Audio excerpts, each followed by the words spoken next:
Hey guys, welcome to Sports Spectrum. I'm Jason Romano, and it is good to welcome back my friend Chris Broussard from Fox Sports. Chris, welcome back to Sports Spectrum, buddy.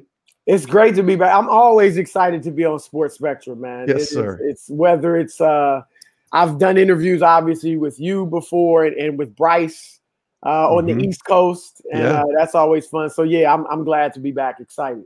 It's good to have you back, man. It's been a couple of years. I think we talked to you back in 2017 on the podcast when we were first starting. And I mean, so much has happened since 2017, but certainly so much has happened, in the past 6 months, we'll say, with the pandemic and everything else that's going on. But I want to go back even further, 10 years. I thought, what's a good time to have Chris back on the show? And yesterday, as we're recording this, July 8th, 2020, it's actually 10 years since the LeBron decision. And both of us were, you much more than me, were entrenched in that day working it. You were working it from a reporter perspective and breaking news and all of that. And I tell people that was the longest day I ever worked at ESPN. I got there at 7 a.m. because I spent the day with Drew Brees from the Saints that year, or that day. And then Drew leaves, and Jamila Phillips, you might remember Jamila, my colleague, and myself were the only two people working that day. Everybody else was on vacation. And we had this LeBron decision looming that wasn't going to happen until 9 o'clock at night. So we had to work all the way through till about midnight. Wow. It was a long day. Wow. Yeah, I remember. I can't imagine how long of a day it was for you, but you were in that breaking news mode. What comes to mind when you think back at just general thoughts to start when you think back to that day for you? Well, as you said, that being your longest day at ESPN, for those 2 or 3 weeks, several of my days there were my longest days I'd ever worked at ESPN.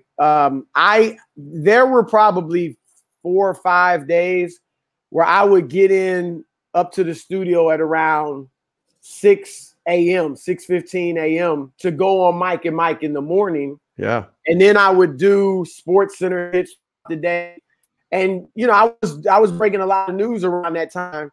And they would have me on in the evening as well. So I would literally stay there. There were days, honestly, where I was there from maybe 6 a.m. to 1 a.m. And even if you're going back to the hotel, you're still always on your phone and working. So those were some long days. But my view was these 2 or 3 weeks, this is the biggest story of the decade. Yes. And so I really was just working around the clock. I was staying in a hotel in Bristol. And I was just all zoned in for those few weeks. And, for me, that was definitely one of the biggest moments of my career. It kind of I was obviously always had been on Sports Center, so somewhat was known nationally. But that story, really took me to another level, led to me being on the show, the NBA Countdown show with Magic Johnson, Michael Wilbon, John Barry for that one season. Yeah. In 2010, 2011. So that was definitely one of the biggest stories of coverage or biggest eras of my career. Shout out to the Radisson and the Clarion Inn right there across the street from ESPN, right? I was at that. Was that a Residence Inn? Was that? Oh, you were down in Southington. Down a little bit. Yeah. That was upgraded. I had to get the Marriott points. Right. Skip Bayless stayed in that Marriott for the whole week when he would do his show. Remember that? Now and this is hard to believe because I knew he used to stay there, but I figured he'd leave his clothes there over the weekend and just come back. I believe he told me he would literally check out like every Friday. Yes. And take his clothes. I think he left some of his clothes there. They would store it for him. But I can't believe he would check out. I guess, he didn't want to pay for the room over the weekend or ESPN wouldn't do it. But yeah, he lived there. There was no ifs, ands, but he lived there. Yeah. He absolutely did. I'm wondering for you that day, from a most memorable perspective, you've had obviously a lot of memorable days. Some maybe memorable for the wrong reasons in your mind and have to go through some things. And I think you know where I'm thinking about. But what was that day for you on the memorable day scale? Is that at the top? It's right up there. It's funny. I remember, obviously, I'd been on show all day and saying Miami. But it wasn't, I was one of the first ones out there saying Miami, but myself or no one else was saying it like reporting it so much like it's definite, it's a done deal. Sources, you know what I mean? It was like because in that time you were hearing so many people I trusted were telling me Miami, so I was saying that's the front runner. That's where it looks like he's going. Yeah. But nobody, I don't think, knew for 100%. And so I remember right before going on the show, I was, you know how the studios were set up. I was like in the hallway about to go on the show, and I get a call from a coach in the NBA, and he's like, "Hey man, I know, you know, you've been saying Miami and all this, but I just heard like the Miami Herald pulled the front page that had, you know, they were going to run with this front page that had LeBron on it, and they decided to pull it. And so, man, you make sure you write before you keep saying it and stuff." And so that was like moments before I get on the air, you know. But so there was a somewhat, Jason, a feeling of relief. I mean, again, I thought he was going to say Miami. I remember one of my quotes was, "My heart says Cleveland," being that I was from Cleveland, but my sources say Miami. Mm-hmm. And that was like my last quote before we actually went to the show, The Decision. And when he said Miami, it was the first feeling was probably relief, you know, because I had been out there saying it, and you know, and some high fives too, right? Like, I got it, man. It was a situation where, you know, LeBron could have. You saw how nervous he was. Yeah, he could have decided at the last moment, you know what, I'm not doing it. You know, it was a different type of story because it was in somebody's mind versus a trade that he had no control over or something like that. So, but watching the show that Don Nada did, which he did a great job on it, it definitely brought back a lot of memories. I can't imagine. I mean, that day was one of the craziest days, but it really, that summer 2010 was so anticipated for a few years, right? Like you had been on that beat in a lot of ways for not just, you know, a couple days or even a couple weeks, but for a couple years anticipating that, right? Yeah. And I'll tell you what, now it's become commonplace as long as you have a major star, whether it was Kevin Durant or Kawhi Leonard. But at that was really the first kind of summer, I guess if you want to use a baseball term, hot stove summer for the NBA. You know, it was the first one where the NBA kind of took over. And now, of course, like I said, every summer with a big free agents become like that. But it was unprecedented at the time. And I remember when LeBron, you know, went to after the show, I was on Sports Center, you know, for several hours after that. And everybody was killing him, obviously. I mean, former stars, media members. And I was one of the few that, you know, I came from a different perspective and I didn't criticize him. I actually looked at it like, you know, we always talk about how athletes are all about the money more so than winning, or they're all about their ego. They just want to be the man and they don't really care about winning. And so I looked at it, I said, hold up. This guy at that point was taking less money to go to Miami because, you know, it ended up where he didn't have to take less because he ended up doing sign and trade. So Cleveland could get back, you know, a little compensation, but he was willing initially to take less money to go to Miami to win. So I said, well, we say that's what we want athletes to do, be about winning. He was doing that. Yeah. And then number two, he was giving up, like he was kind of repressing his ego, so to speak, because he had his own team where he was the man. And then remember they were using the term the three kings. So he was going from where he was the king, King James, to now one of three on another guy's team. So I said, and he's repressing his ego to win. Isn't that what we've said we wanted? And so that was kind of the perspective I came from. And, you know, so it was very interesting the way that whole thing went down. Yeah, ESPN did a 10-year look back a couple of weeks ago on the decision, and I love that they got guys like Vince Doria and others coming back to kind of talk about the decision behind the decision, which was a lot of fun to look at and kind of fascinating from a behind the scenes perspective. But then I saw the show, and I'm remembering that they had a a 3-hour post show, a 2-hour or 3-hour pre-show, a 2-hour post show, and just the idea, John Skipper saying like only ESPN would do 5 hours on a pre and post show on a decision being made on where you go. But specifically the show itself, when I saw Stu Scott, and I got kind of teary-eyed and remembering Stu, the GOAT, as we all call him, and working with him. You know, I didn't ask you this the last time you were on, so I'll just ask you here. What memories do you have of Stu, and just kind of, you worked with him a lot, especially on the NBA programming. Obviously we miss him, and you know, God rest his soul and all that too. But just thinking about Stu, and what memories come back when you think about him? Two are most prominent. One, he seemed like he really loved his children.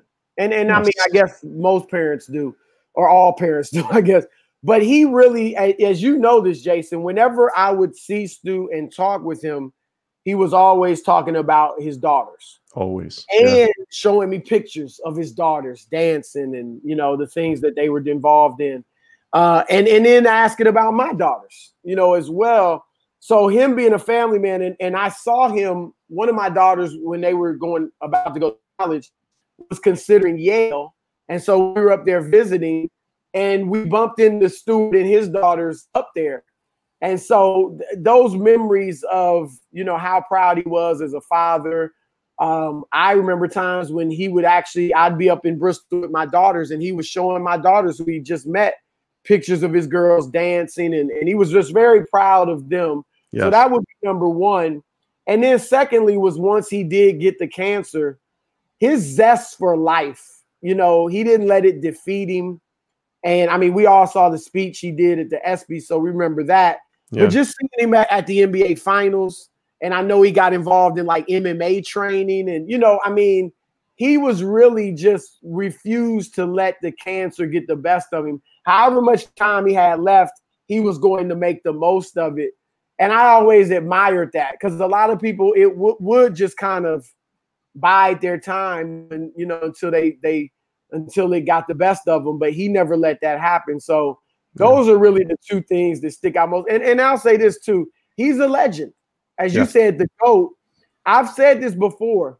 If there was never a Stuart Scott, now maybe somebody else would have come along eventually and had that style. But if there was never a Stuart Scott, I don't think there would have been a Charles Barkley, you know, on the air. Maybe not a Stephen A. Smith.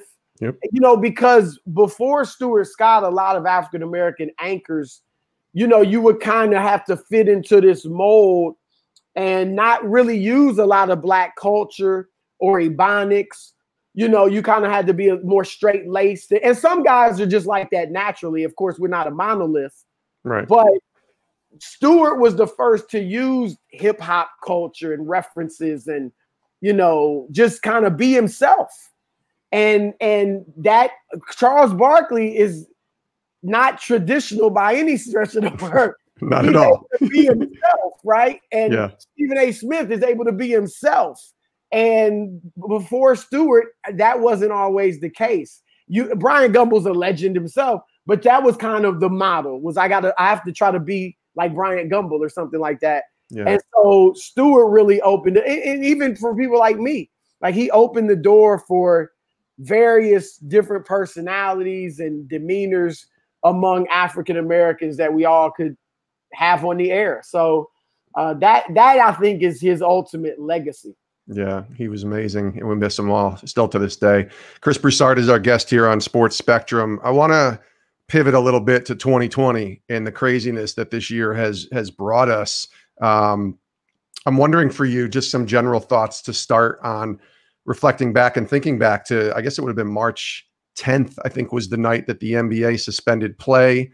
And you probably were on the air actually that night. Is that accurate? What was that night like for you? Because nobody saw what's happened coming. We saw maybe that there would be this coronavirus affecting and things like that. But I don't even think on March 10th we saw this coming until, you know, that 45-minute time frame between Rudy Gobert, the NBA, and Tom Hanks getting coronavirus all at the same time.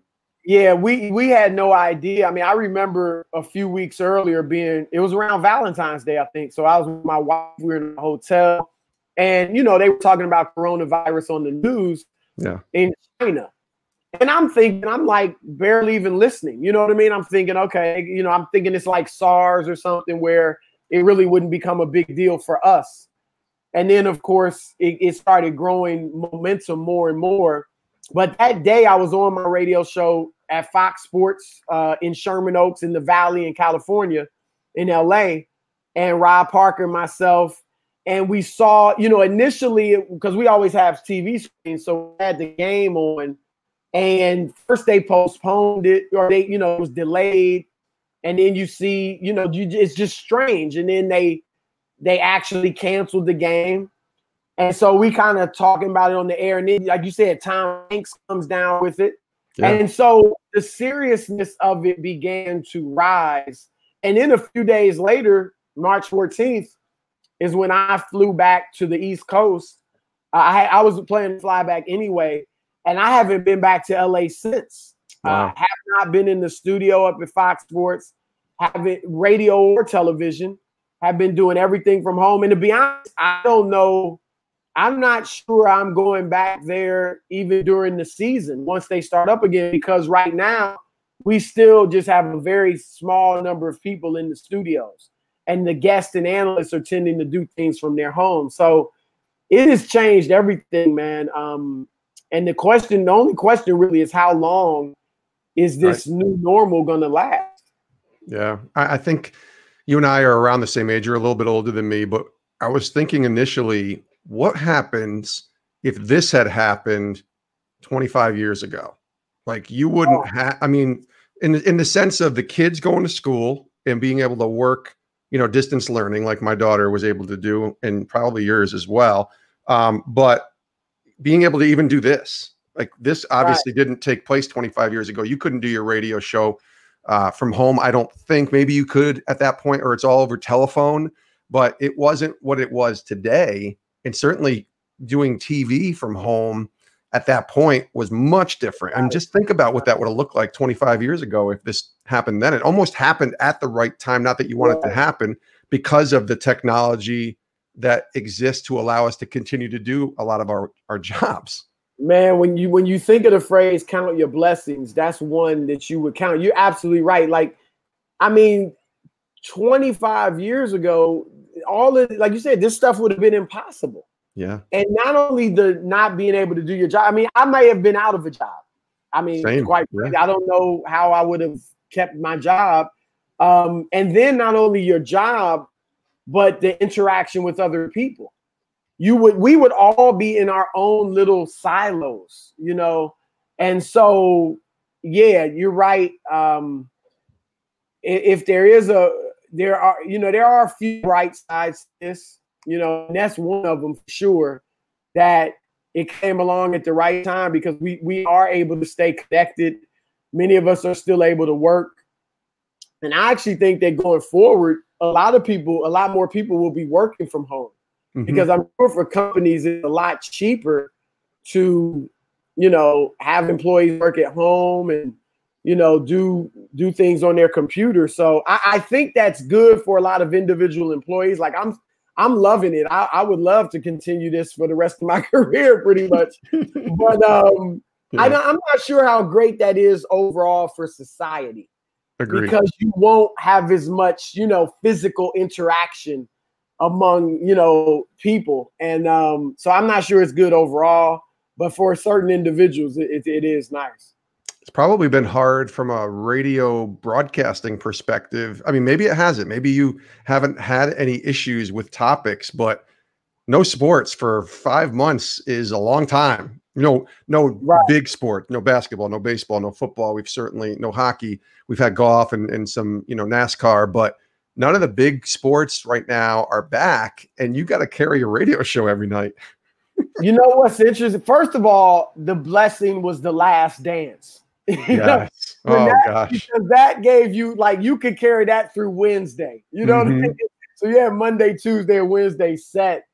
And then when that went away, you're right, because initially it did take another readjustment, because that was providing so much info, you know, so many topics. Yes. And then when that stopped, it was like, okay, it took a while to kind of get into another rhythm.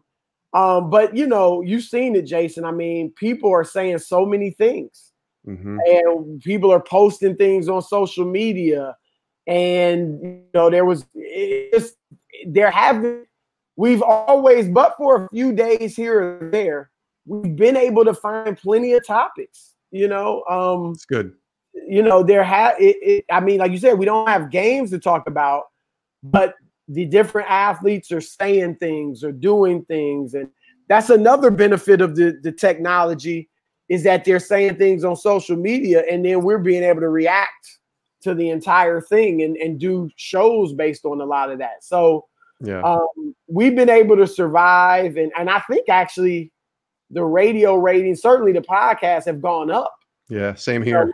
Yeah. So it's not surprising because people don't have as much to do, but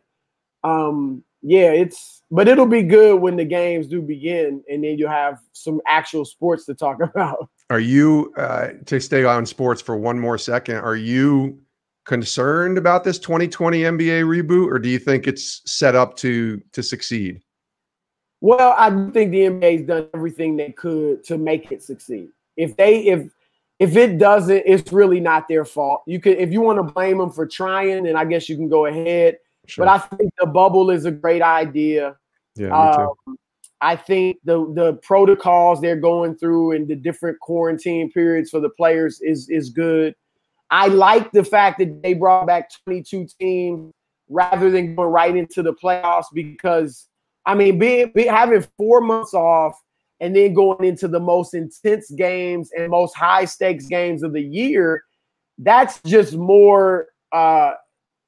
That increases the chances of injury, number one. And then the quality of play won't be very good initially. There's no chemistry and guys are rusty. And that's when you could get a major upset, you know, because one team is rusty and doesn't have the chemistry. And I don't think you want your biggest games being under those circumstances. So I know 8 games isn't perfect, but at least they'll be able to develop some chemistry and some form of game shape before the real important games begin. So I think they're doing it right. But, you know, I've seen Adam Silver say that if they expect a couple of people to get it, you know, once they're down there. But he said if it's a large group, then they will have to shut it down. And I can't imagine nobody will get it. Somebody or a couple of guys are almost certainly going to get it. And you just wonder, can they keep it under wraps? Because, I mean, you could have – well, you saw it with the MLS team where 10 guys had the virus. Obviously, the worst case scenario is we don't even really want to talk about that. Right. But from a basketball or a league standpoint, what if like the Lakers and the Clippers are playing and LeBron gets it at the start of the series or during the series, or Kawhi gets it, like it changes everything. And so those are the scenarios you hope don't come to pass. But, you know, I like that they're trying at least. Yeah. Got to try. And if it doesn't work, it doesn't work. Football, we could spend a whole another hour on football. I don't know if we're going to see football, to be quite honest with you. But basketball in the bubble, at least try it. Same with baseball. And if you have to shut it down, but at least you're trying to, to come back and have some sports. So yeah, hopefully we'll see that. I know this time, not just because we haven't had any sports is so weird, but it's been probably maybe one of the most important moments of our lifetime. When we think back someday, I was telling my daughter last night at dinner, I said, Sarah, you're going to tell your grandkids about the pandemic and about just 2020, not just because of the pandemic, but certainly because of the racial climate that has everything that's happened since George Floyd's murder. And this has been a crazy time, and a really pivotal time these last few months. I'm curious, just some thoughts there, maybe even through the lens and filtering it through the lens of your faith. And obviously your faith in Christ is the most important thing in your life, as it is mine. Just some thoughts on filtering this whole and processing all of this as a man of faith. What's this been like? Well, man, I mean, like you said, first we had the coronavirus, and not even first. I mean, you've seen people tweet about 2020. Wow. I mean, because it started, I think it was the first tragedy we had in 2020 was Kobe Bryant. Yeah, His January death. 21st, I think, or something Yeah. like that. Yeah. And so you go from there into the coronavirus. And then to the social unrest, that started with the murder of George Floyd. And really it was Ahmaud Arbery Yes. that was drawing a lot of attention, and then George Floyd happened. And so I didn't foresee that. I'm just going to be honest. And I think most African Americans, if I may speak for many of us, sure, that are certainly in my generation, a little bit younger, certainly older, probably feel as I do, in that I have never really felt like America was going to ever get past this racial problem. I have always, my mentality has kind of been like, obviously things have gotten better. And it's obviously not slavery or segregation or Jim Crow or anything like that. But I kind of have taken the approach of, we as African Americans need to unite and work together and try to, support each other and build our own institutions to do the best we can within this racist society. And obviously we're integrated into the mainstream, but we're always kind of on the outskirts. There's always that little thing that's telling you you're not fully 100% American. And I can expound on that a little more too. But that's been the feeling that African Americans largely have had in this country. So I felt, let's work together, do what we can to improve the quality of life in our communities in the midst of this overarching racist society. And I got to be honest, for the first time in my life, when I've seen the legitimate outrage of other people beyond African Americans, when I see that many of the people who are marching are white, when I see that many of the people, maybe most of the people pulling down statues and things like that, Confederate statues, are white, it has really given me a feeling of, you know what? I know we got a long way to go, and I think there's a lot to be done to get there. But this is really the first time in my life where I've ever felt like we actually may be able to create a country where racism and white supremacy aren't the norm or the rule anymore. And that has been the rule ever since America, actually before America was a nation.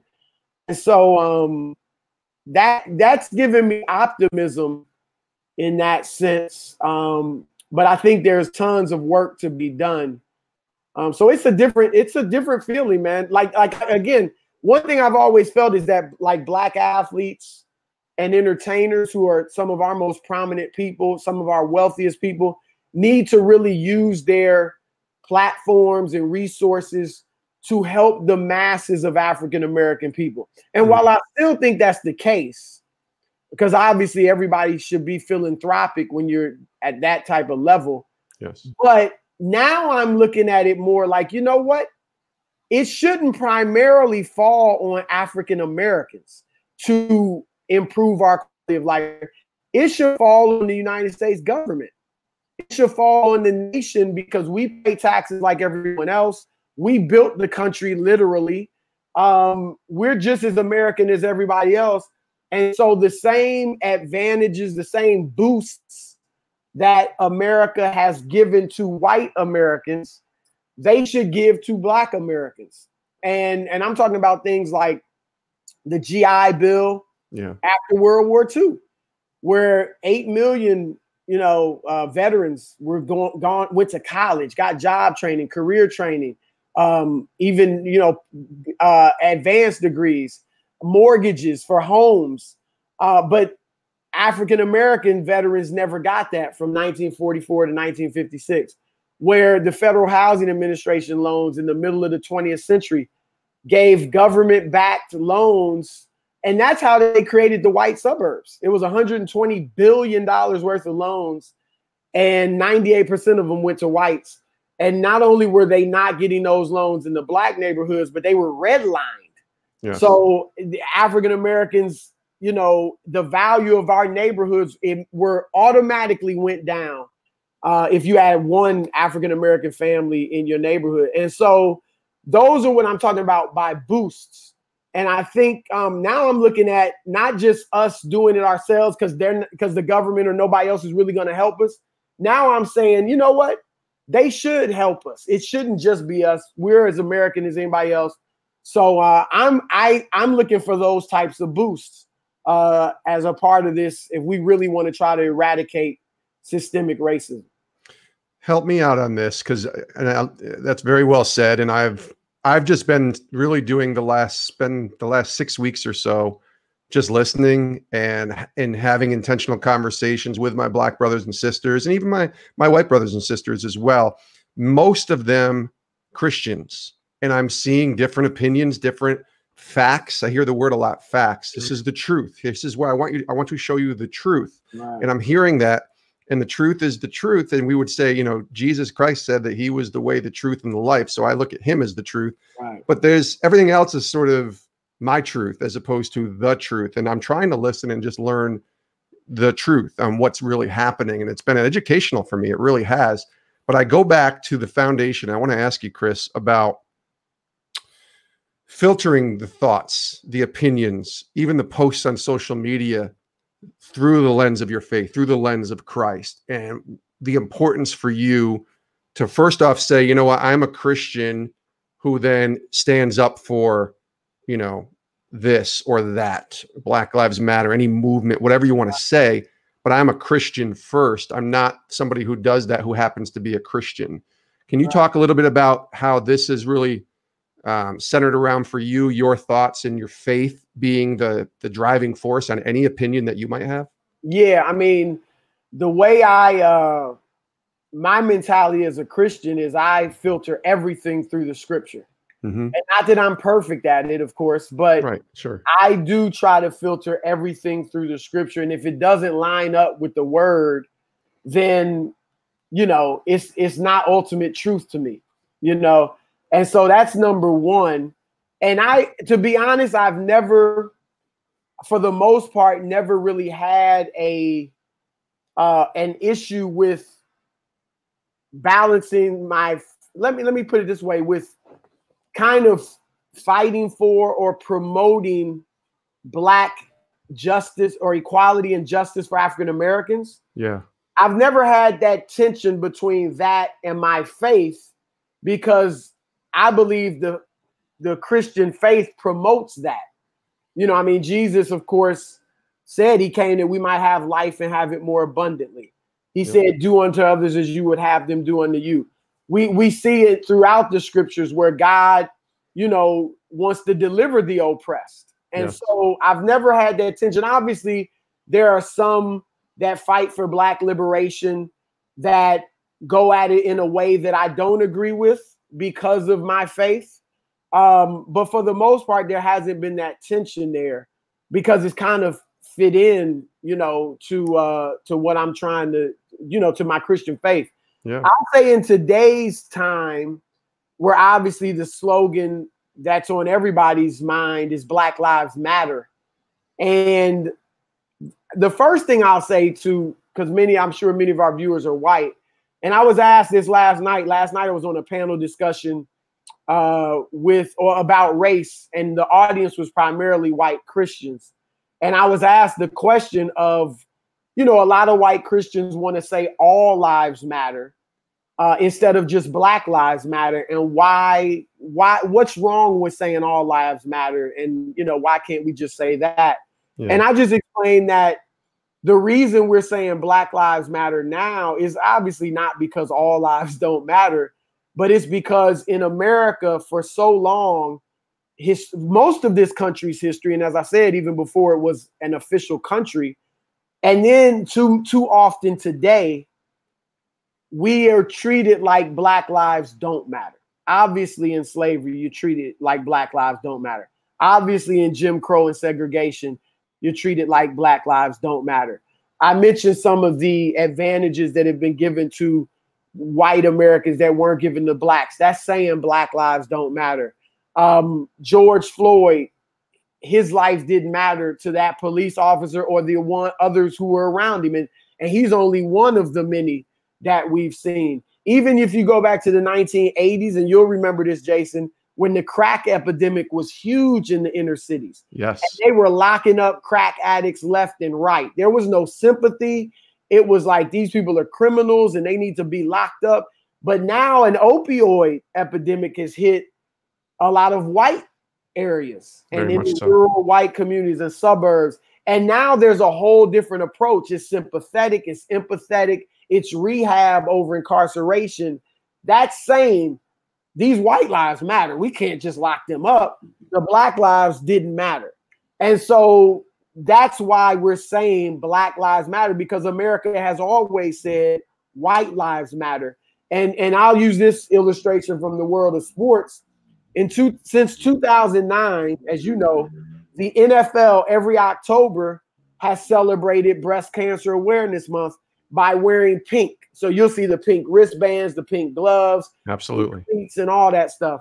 No one says, well, what about diabetes?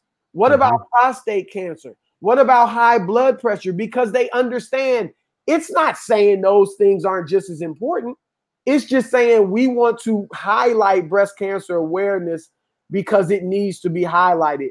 And so that is how I would explain to someone why we say Black Lives Matter and why we all should be, regardless of your race, should be understand that. Now, I will say this, as a believer, as a Christian, and honestly, I think this goes for most people of faith. And I'm talking more the Black community, but really all people. Yeah. And I talk about Muslims. When I say people of faith, Muslims or Orthodox Jews, or because as you know, Jason, a lot of the moral principles of the various religions are similar, even though our doctrine is not. Most people of faith, particularly in the Black community, separate the sentiment of Black Lives Matter. Because we all understand that sentiment is great. Black lives do matter, and it needs to be said and said loud and promoted. But we separate that sentiment from the organization, Black Lives Matter. And the organization, I like that they promote justice and so on. But if you look at their website and a lot of what they believe and what they stand for, it is very much anti-biblical family. And a lot of the things they promote are antithetical to the Christian faith. And so, and it's very, I would, like I said, anti-family. There's really not much mention of fathers, if any, on their website. And that, it's not even just a religious thing. That is a religious thing, but it's a biological thing. Father, mother, child, or children. That's biological. That's not just Christianity. You know, that's all the faiths. That's the history of mankind. The nuclear family has been the hub of every strong society and people, even in societies where they had extended families, which there are a lot of those. The hub of it, though, was a nuclear family. It was just generational. So you might have a nuclear family living with their parents, and then their children who are now of age to be married living with them, and they're all living together as an extended family, but the nuclear family is the hub. And so anything that's not promoting the nuclear family or the father, mother, and children is not ultimately not going to benefit any group of people or any country. And so I think it's very important. And a lot of people honestly don't know that about the Black Lives Matter organization. I do think most people who are saying Black Lives Matter or putting signs up and all that, they don't associate it with the organization. But for those that do know what they stand for, I think it's important to separate the sentiment of Black Lives Matter from what that organization, much of what that organization is promoting. Last couple questions here with Chris Broussard. Thanks for your time, man. You've been so generous, and I'm just curious going forward. What have you seen right now? Maybe that's been the biggest burden on your spirit. You know, as you're in your quiet time with the Lord. Maybe it's just being on social media. Maybe it's talking to friends, family, whoever it might be, colleagues. What's the one thing that's burdening you right now? Maybe that's breaking your heart a little bit. Well, the thing, and this is not new, this has been the case for a while. I think as you see the direction of our country in many ways, in some ways, it's like I said, racially, it looks like maybe there'll be a real breakthrough. Yeah. But in other ways, I'm not happy with the direction of the country. And I think a lot of people of faith and Christians would say the same thing. And I feel like a lot of the reason our country is going the way it is in what I would consider ways away from kind of pushing people of faith to the side, to the periphery, is because the church is not united. Yes. The church is as divided as the world, if not more, across racial lines. And I think that's our fault.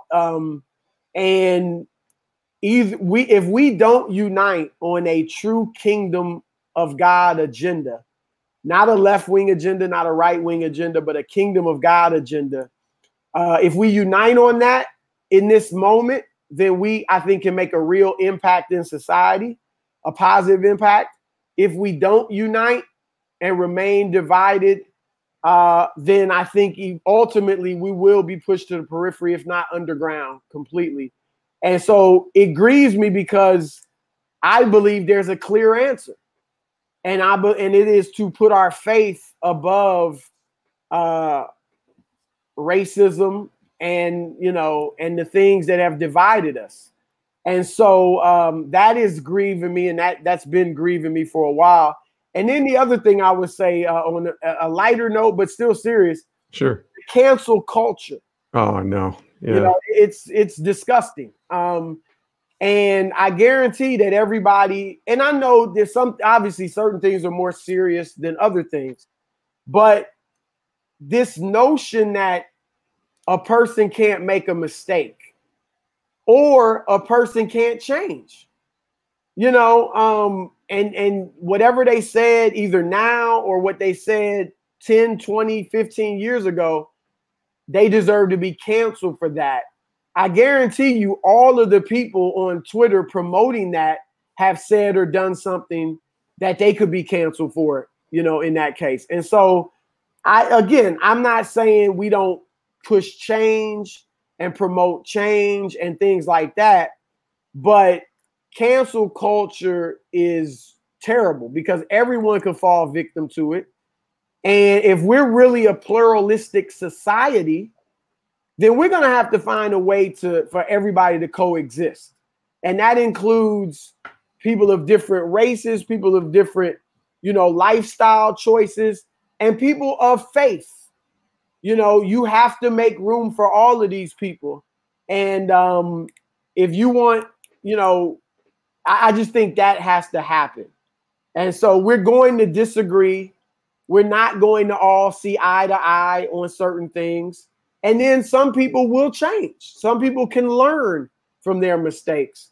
And so I think cancel culture doesn't leave any room for any of that. And obviously, as Christians who are saved by the grace of God, and you hear even non-Christians talking about that, the grace of God, we all should be willing to give grace to other people.